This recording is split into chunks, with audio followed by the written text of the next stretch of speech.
Hello friends, সিম্পাস ওয়ার্ল্ডে তোমাদের সবাইকে আবারও অনেক অনেক স্বাগত। আজ চলে এসেছি একটা নতুন ভিডিও নিয়ে।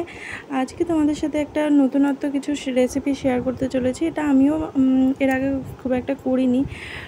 তো চলো তোমাদেরকে দেখিয়ে দিই কী করছি না করছি। আর অবশ্যই তোমরা একটু কমেন্টে জানিও, কমেন্টে জানালে একটু ভালো লাগে, ভিডিও করার এনার্জিটা অনেকটা বেড়ে যায়।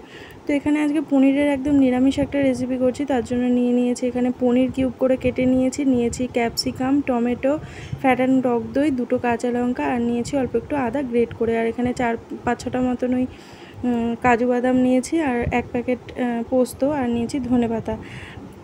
পোস্তটা হচ্ছে গিয়ে 20 টাকা করে 1 প্যাকেট পাওয়া যায়। এখানে মনে হয় ওই কত গ্রাম মতন থাকে, যাই হোক আমার গ্রামটা মনে নেই আসলে। তো এখানে ওই মশলাটাকে বেটে নিচ্ছি, পোস্ত, কাজু, টমেটো আর কাঁচা লঙ্কা দিয়ে আগে এটা পেস্ট করে নিলাম।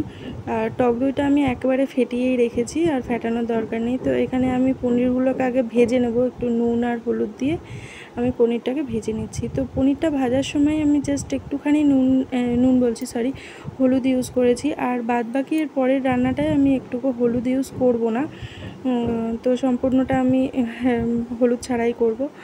আর এখানে দিয়ে দিলাম একটু গোটাও গরম মশলা ফোড়ন দিয়ে দিয়েছি, আর দিয়ে দিয়েছি এখানে আদা যেটা গ্রেট করে রেখেছিলাম। তো সেটা তোমরা আদাটা গ্রেট না করলেও তোমরা ওই মশলার সাথে একবারেই পিষে নিতে পারো, কোনো অসুবিধা নেই।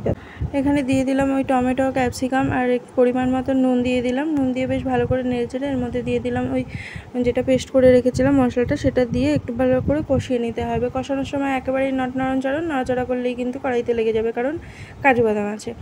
তো ভালো করে কষিয়ে নিয়ে তারপরে ওর মধ্যে দিয়ে দিলাম আমি ওই পনির যেটা ভেজে রেখেছিলাম, তো সেটা দিয়ে আর একটু সময় কষিয়ে ওই মিক্সির বাটি ধুয়ে আমি বেশ খানিকটা জল দিয়ে দিলাম, আর পরিমাণ মতো জল দিয়ে দিলাম এক্সট্রা, যতটুকু আমার গ্রেভির প্রয়োজন সেই পরিমাণে।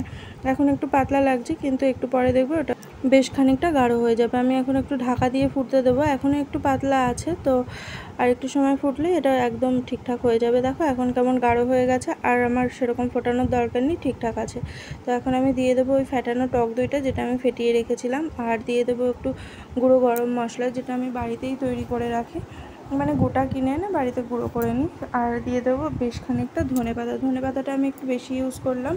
এই রান্নায় বিশেষ করে ধনেপাতার ফ্লেভারটা খুব সুন্দর লাগে খেতে। এই রান্নাটা তোমরা যেমন ভাত দিয়ে খেতে পারবে, ঠিক তেমন রুটি বা পরোটা দিয়েও দারুণ জমে যাবে, অসাধারণ লাগবে খেতে। তোমরা একবার অবশ্যই বাড়িতে করে দেখো, আর অবশ্যই আমাকে একবার কমেন্টে জানিও তোমাদের কেমন লাগলো আমার এই রেসিপিটা। তো আমার তো খেতে দারুণ লেগেছে, তোমাদের কেমন লাগলো সেটাও কমেন্টে জানিও। ততক্ষণ তোমরা খুব খুব ভালো থেকো, সুস্থ থেকো, সাবধানে থেকো, আর আমার চ্যানেলটিকে সাবস্ক্রাইব করতে অবশ্যই ভুলো না।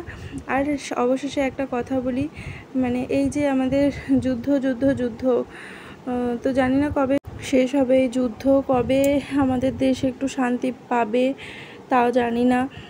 আর ভগবানের কাছে অশেষ প্রার্থনা করি, মন থেকে প্রার্থনা করি যেন আমাদের দেশের সৈনিকরা সুস্থ থাকে, ভালো থাকে। জানি অনেক ক্ষয়ক্ষতিও হচ্ছে, কিন্তু তারপরেও আর কিছু বলার নেই। তো আজকের মতো টাটা, বাই বাই, দেখা হবে অবশ্যই কোনো নেক্সট ভিডিওতে। টাটা।